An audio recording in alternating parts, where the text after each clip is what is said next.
What's up, Weekend Warriors? Welcome back to the Weekend Dojo, where the weekend never ends. As always, Saturday, so we're going to be doing TokuCHATsu right back where it belongs.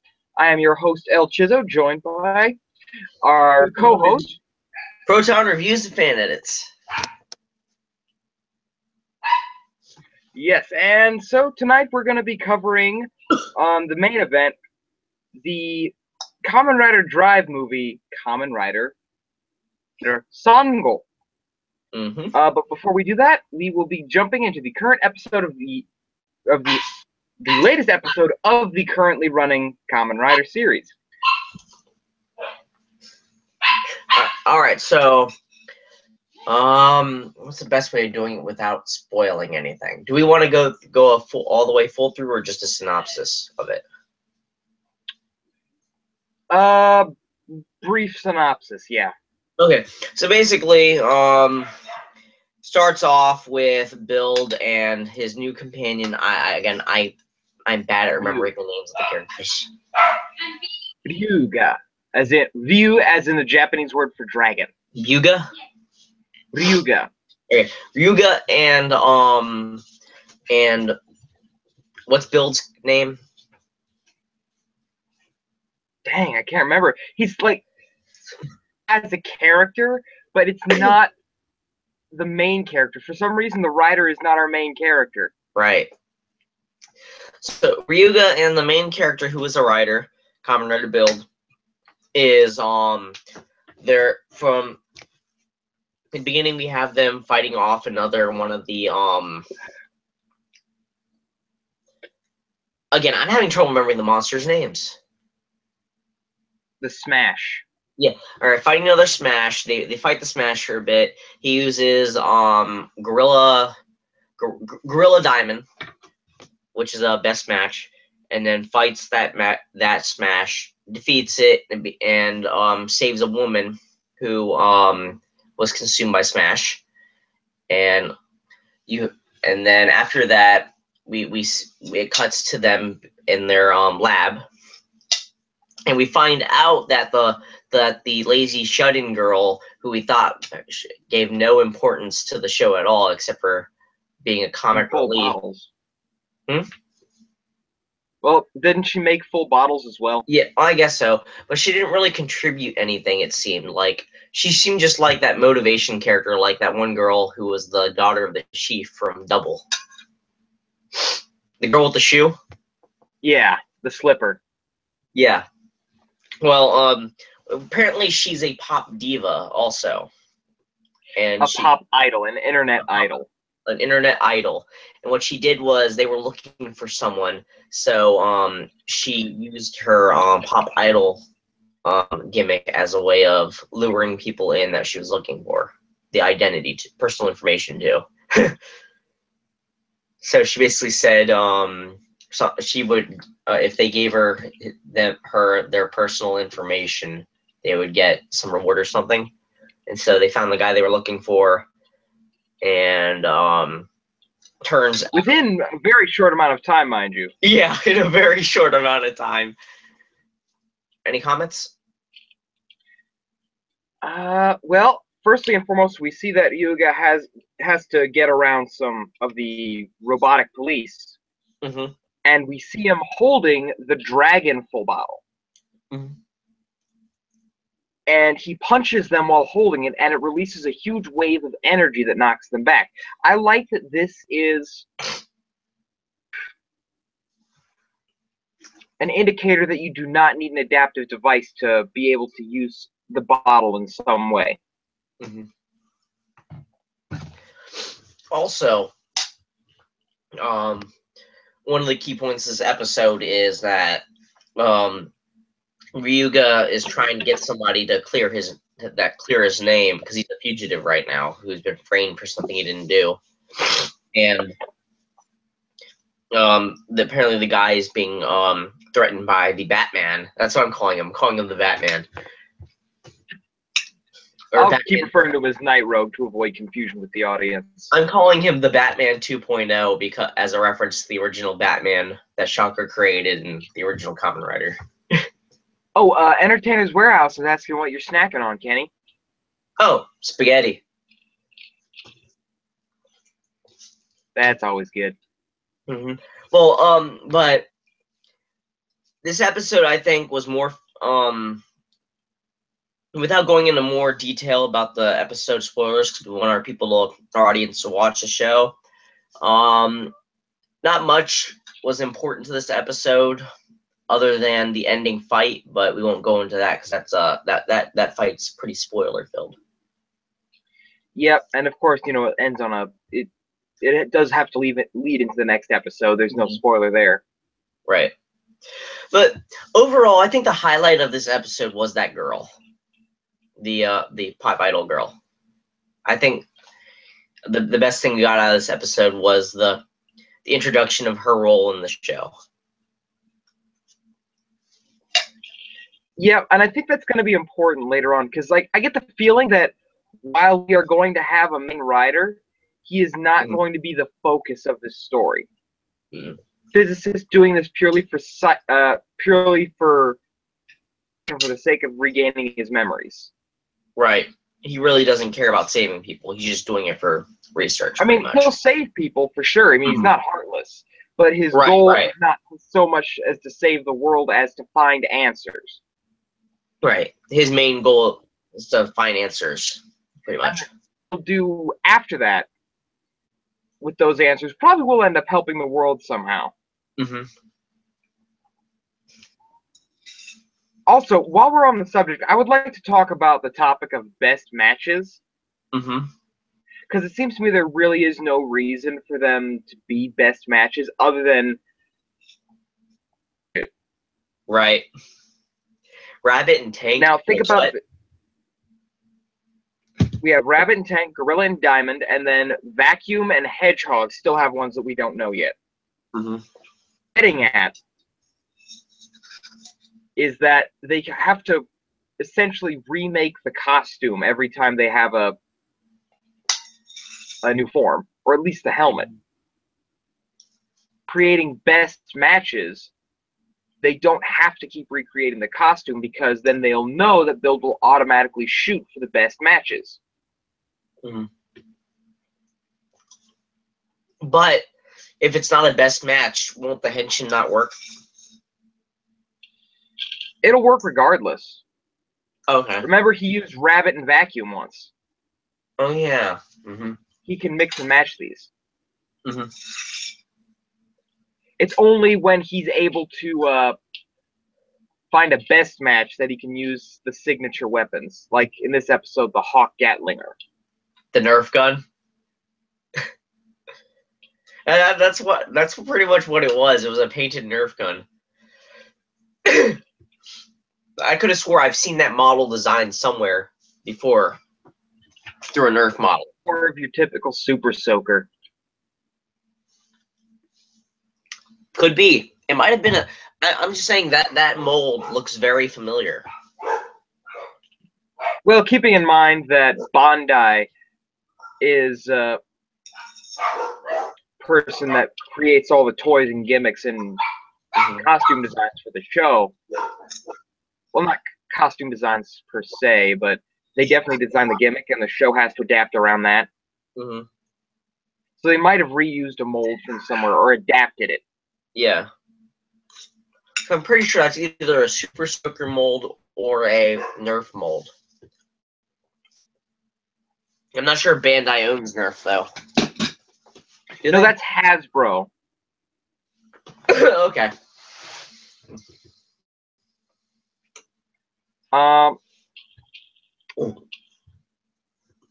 I'm actually really interested to see what the best match for Vacuum is going to be because that's a wonky looking half a form. Oh yeah.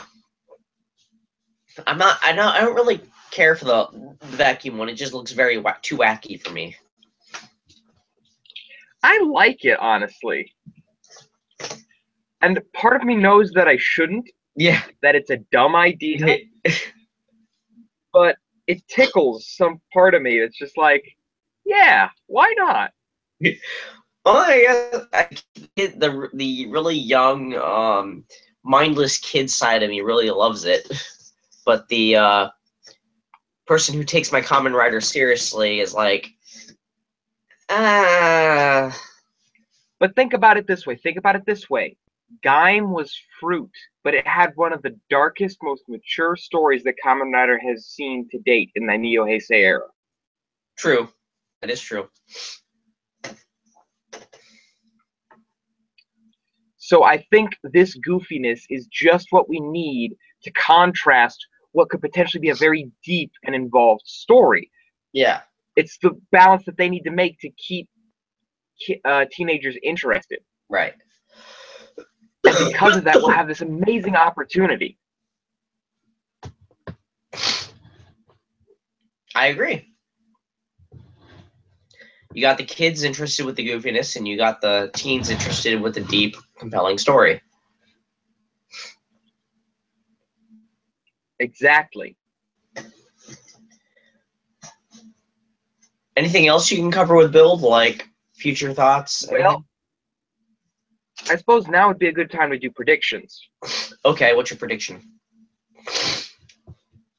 Well, we're only 3 episodes deep, but I get the feeling that very soon they're going to stumble. Either Night Rogue is going to give Yuga the Henshin gun, or he's going to steal it.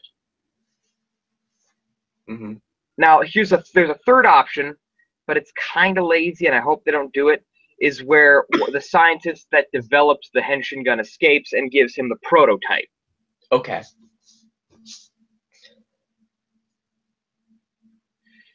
But Yuga will be getting this gun within the next 2 episodes. I firmly believe that.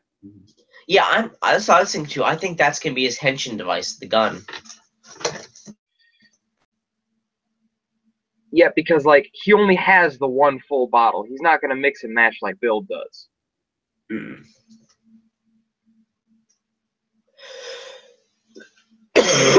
However, we have been shown scans of Build in the dragon, which I believe was a best match with the bat.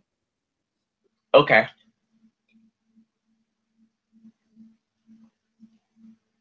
Build was using both those bottles. Right. In that scan. The scans are the little fan art, right? They're the little concept art. No, they're not fan arts or concept arts. They are actual designs. Okay.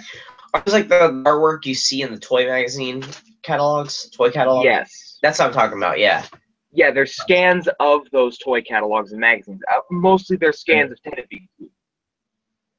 Like when we saw the X8 scans, it looked very blurry, right? Yeah, like I said, they're scans of one of the few paper magazines left in the world that kids actually want to read. Mm-hmm. Warehouse. How often do you live stream? Saturdays and Sundays. Yeah. But yeah, I didn't know those were scans. I thought those were just leaked images. No, they're scans of the released magazine. Okay. Why their quality? Huh? Is that why they're usually poor quality images? Is because it's a magazine, and the fact that they're zooming in on a static image. Yeah. Not gonna have the best quality. Okay. Well, shall we move on to Kamen Rider Yango now? No, Sangou. Sangou, yeah, Sangou. 3. Yeah, Kamen Rider 3. Wait, so does that mean sure. V3 is called Kamen Rider V Sangou? He is V3. He calls himself V3. Yeah. But as Kamen Rider the Next would have you believe, the V stands for version. Mm-hmm. Right. Yes, Entertainers Warehouse. We stream on the weekends, Saturday and Sunday. We might be doing something Saturday or Friday. We're not, but we'll announce that at the end of the stream. Yeah.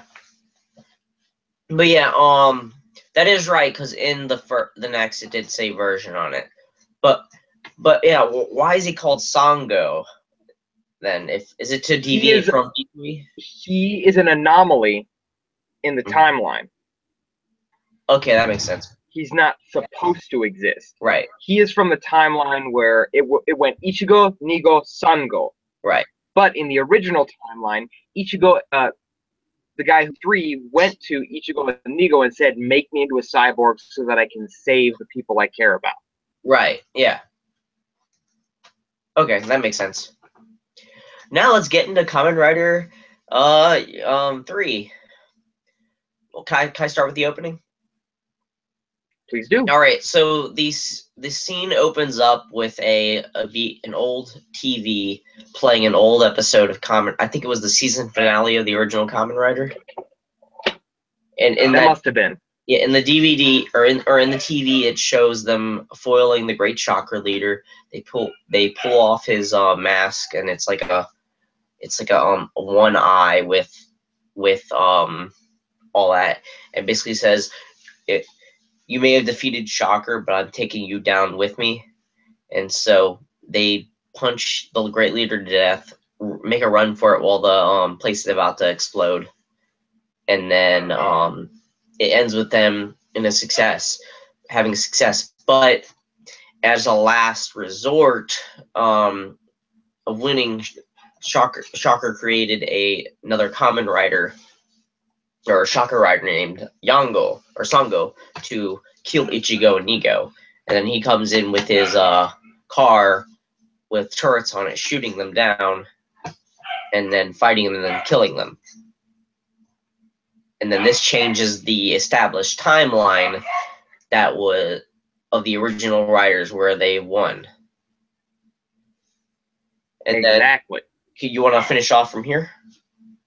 Well, to complete the synopsis, it creates the deviation in the timeline where Sangou is born. Now, the rumor was that the person who wrote the original Kamen Rider series had intended for there to be a Sangou and a Yongo, but he'd never gotten around to it. And so it deviated into the V3 storyline. Right. This was them exploring that option. So we have the first rider who drove a car. Right. Or what was going to be the first rider to drive a car. Mm-hmm. Viciously like a GTO. It does.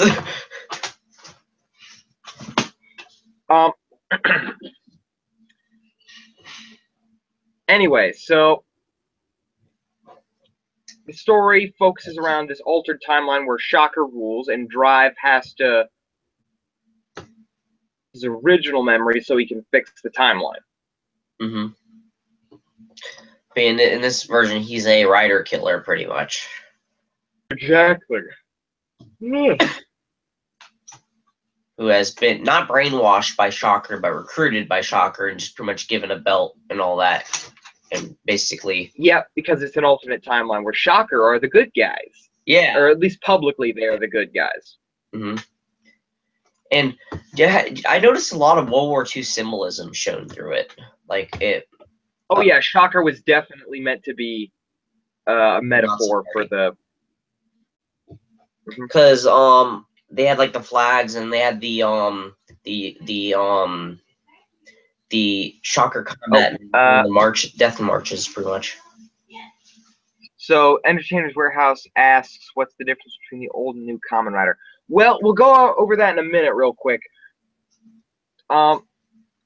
Essentially, Sangou gets his own character. Drive teams up with him. Line. Sangou reveals that it was all a trick. Then Ichigo and Nigo convince Sangou that he is a good person because he's a Kamen Rider. The good guys win and the timeline's corrected and Sangou disappears. Now, as far as the difference between the old and new Kamen Rider, well, for the most part, officially split into 2 generations, although fans have split it into 3. So you have during the Showa political era of Japan, Then you have the current era. But fans split that up into two periods. The first 10 riders leading up to Decade, and then from Decade onwards is the Neo-Heisei era. Mm-hmm.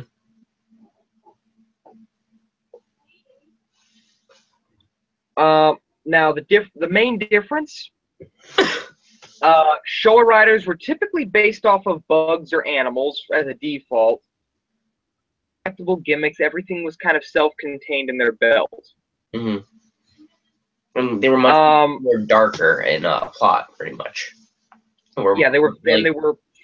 And for the most part, they were cyborgs, with the exception of Amazon. And Amazon didn't transform using his belt; he used an armband. His belt was actually just a portable grappling hook in that one. They were trying something different. Anyway, when you get to the Heisei era, exploring different concepts, more abstract concepts, like Kuga and Agito represent the ideas of ancient magics and creatures from dimensions beyond our own. Mm-hmm. Yuki focuses on the idea of how far is someone willing to go if they get their deepest wish granted. Mm-hmm. Fies focused mainly on an artificial or an evil species. It was a secret agent kind of motif. Mm-hmm.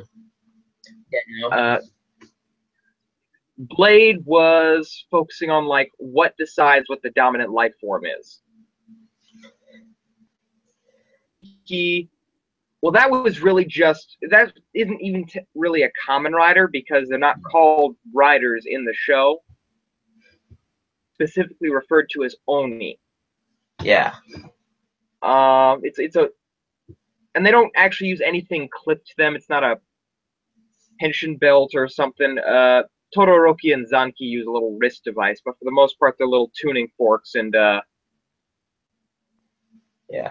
Kabuto focused on the idea of striving for perfection, even against an invasive species, to prove that you belong where you are. Right. You deserve to go where you want to go. Den-O, well, that was the whole time travel thing, and that memories make up time itself was the point they were trying to make. Mm-hmm. And Kiva was about more or less not letting find who you are. Mm-hmm. Focusing on a very gothic kind of motif. Right. And then Decade, well, no, one Decade cannot was simply all that. One does not simply describe Decade. Yeah, don't watch it, folks. Then you get into the Neo-Heisei era, and what really separates the Neo-Heisei era from the Heisei era is the number gimmick.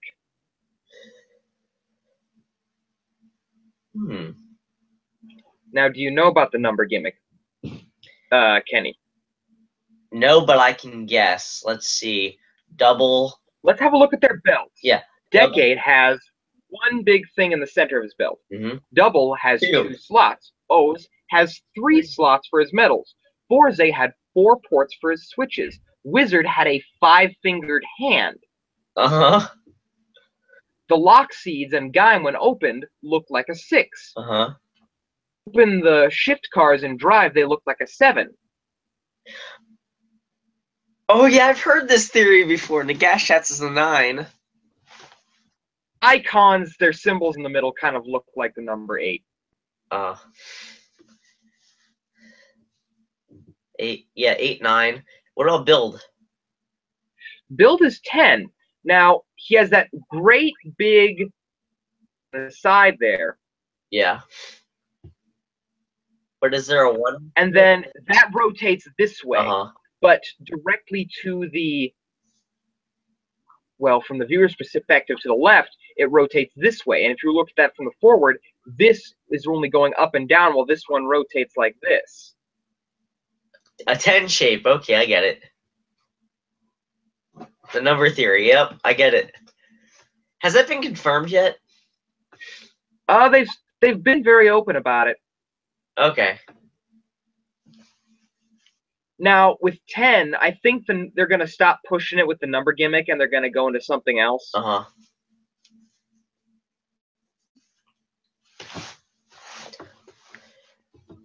All right, but any more comments we can say about the movie Kamen Rider 3 with that? Because I said we've given a good synopsis of it already. Yep. Thoughts.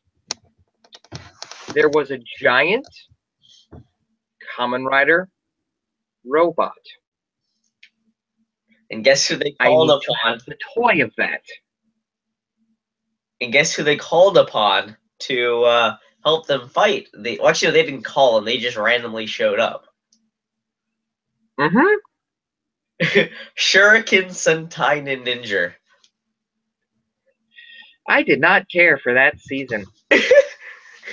But you got to admit, that was actually a pretty funny cameo. It was funny. But, you know, in a big movie like that, there's bound to be multiple superheroes showing up. And then Drive gets to pilot the Shuriken Zord. Well, it's, they're their ninja allies. Yeah. Converted the Tridron into a frigging component of the... Yep, because logic. I think this is the only part of the movie I was completely lost at. Yeah, but, you know, if you're a fan of Drive and you didn't mind Ninja, that toy does exist.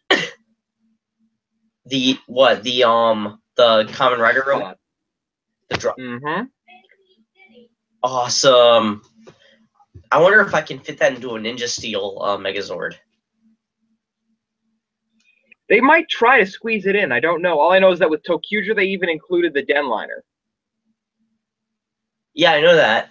But, like, has any Power Rangers toy lines used any rider-based gimmicks that were used in crossovers for their seasons? Rider-based gimmicks used in crossovers. And then just, like, made up a thing with it for Power Rangers without using riders. Well, it's not really a rare thing, but you know that episode Forever Red? Yeah.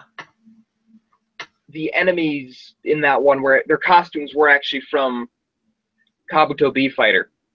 Oh yeah, that was the Metal Hero series, right? Yeah, I knew that. Big Bad Beetleborgs here in the West. Yeah, Kabuto B Fighter. Yeah, I knew that. I'm talking about like how they made a Kamen Rider thing That's for that's really only been a recent tradition. Okay. Well, you think Saban will eventually start using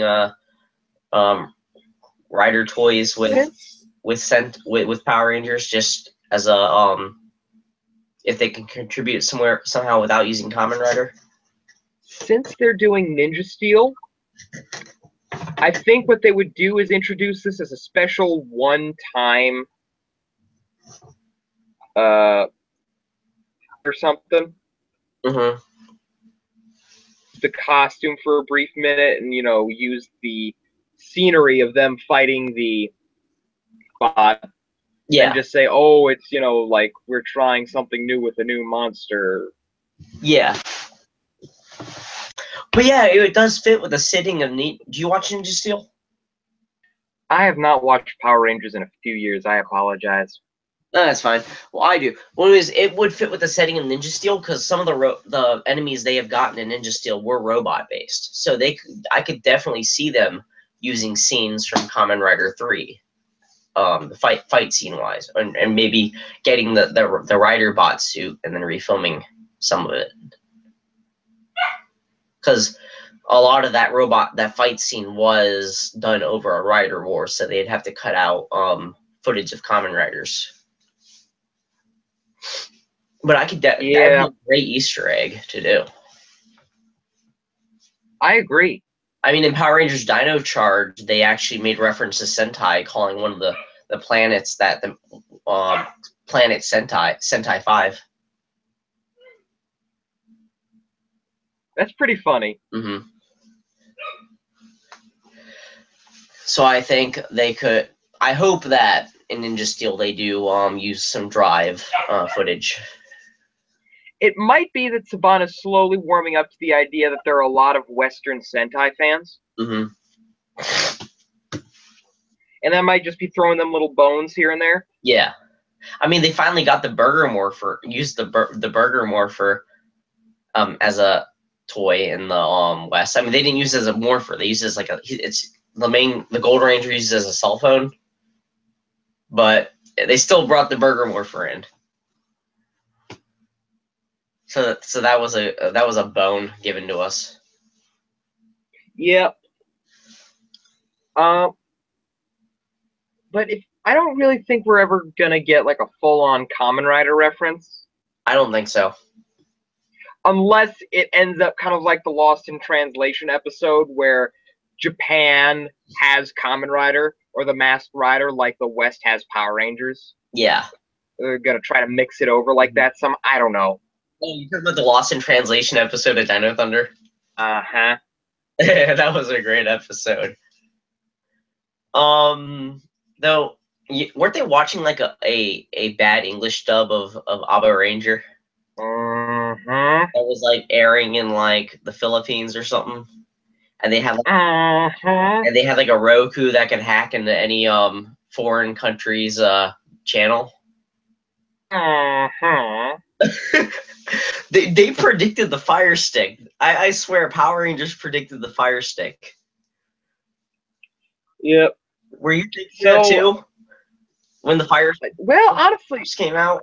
I was thinking of a couple different devices when that happened, but anyway. So back on the track of Kamen Rider number 3, What did I think of it? I kind of share the opinion I have about Kamen Rider number 1, or Kamen Rider Ichigo, the new movie coming out, that came out with the new updated Kamen Rider Ichigo look. I appreciate what it tried to do for the original lore. Felt too much like just a movie for the current season of Kamen Rider. I loved it. I mean, I know it wasn't really attached to the show, but yes. Time for you to help me walk the dogs for a while. Okay, can you give me 5 minutes? Yeah. Thank you. Okay, so what I was saying was, I think it was really good for what it was. I know it was. I don't look at it as being attached to the show because, yeah, it didn't show any continuity to the show at all, pretty much. Yeah. So on its own, you know, it's appreciative, but I would have liked to have been a standalone thing with, you know, Drive not involved. Or any of the Heisei Riders. I think it should have been just about Ichigo, Sangou, and Yongo. Right. And Nigo, of course.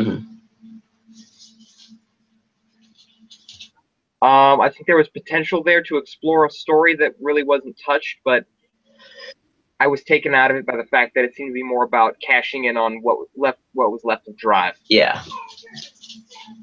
Anyway, thank you all so much for watching. Can't believe you have to go walk the dogs. Yep.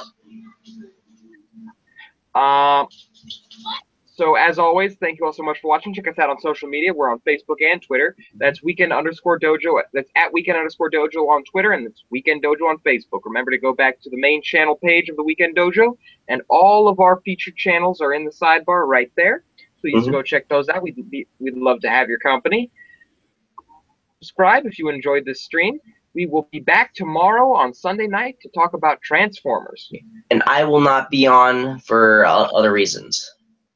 Yeah, well, actually, why don't we postpone the Transformers talk then? Yeah. Okay. I'll do a brief little thing, a 30-minute thing, and then we'll... Okay. Okay, so, viewers, you know what to look forward to. Thank you all so much for watching, and as always, we will see you later, Weekend Warriors. Yep, bye. Stay more